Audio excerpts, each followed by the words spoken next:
Ideen, die man an einem Montagmorgen hat, sind immer die besten.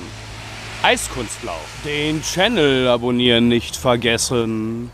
Auf Facebook stand geschrieben, dass die Stadt Herzberg die Warnhinweise zum Betreten der Eisfläche entfernen würde, in Zukunft keine Eismessungen mehr vornehmen würde und dass ein Betreten der Eisfläche in Zukunft ausschließlich auf eigene Gefahr erfolgen wird. Der Jüß ist ein Erdfallsee mit einer Wassertiefe von bis zu 20 Metern.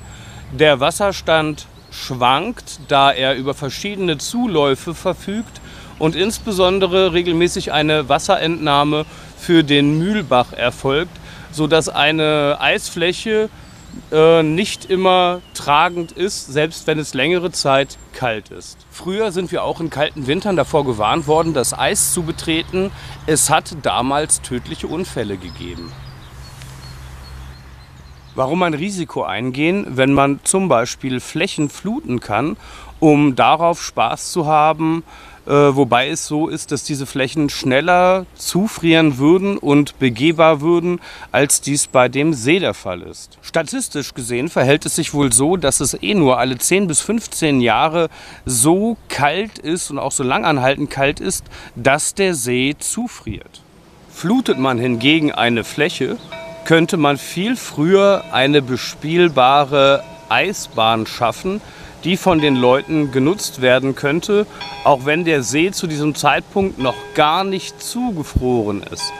Der Skaterplatz erscheint mir dafür allerdings ein wenig zu klein, wenn man sich überlegt, wer alles zu einem Eisvergnügen kommen könnte. Und zudem wird die große Hansawiese von Kindern gerne zum Schlittenfahren verwendet.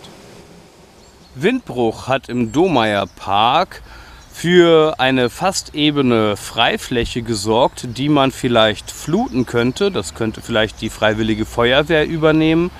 Und hier könnten die Menschen dann Schlittschuh laufen und unterwegs sein, sich an verbliebenen Bäumen festhalten, wenn sie unsicher sind, oder einige der vorhandenen Unebenheiten als besonderen Hindernisparcours ausnutzen, um ihr Können zu beweisen.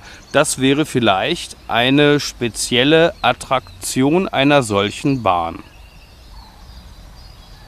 Da der Park Schwemmland ist, also Hochwasserschutz, könnte man davon ausgehen, dass auch Abflussmöglichkeiten bestehen, wenn im Frühjahr die Eisschicht abtaut. Ja, vielleicht kommt auch irgendjemand auf die Idee, heiße Maronen im Hexenhäuschen herzustellen. Im Übrigen verhält es sich so, dass am Domeyer Stadion, also dem Juz, Parkplätze vorhanden sind und im Juz selber, dem Jugendzentrum in Herzberg, existieren öffentliche Toiletten. Voraussetzung ist natürlich, dass wir Winter haben, die kalt genug sind. Das ist nur eine Idee für die Zukunft. Vielleicht gibt es auch noch andere Plätze, die sich anbieten würden. Das Domeyer Stadion selber ist wahrscheinlich zu empfindlich für den Fußballrasen, aber ich weiß es nicht. Es gibt sicherlich noch viele andere Leute, die gute Ideen haben. Könntet ihr unter dem Video kommentieren, das würde mich sehr freuen. Und bitte auch nicht vergessen, den Channel zu abonnieren.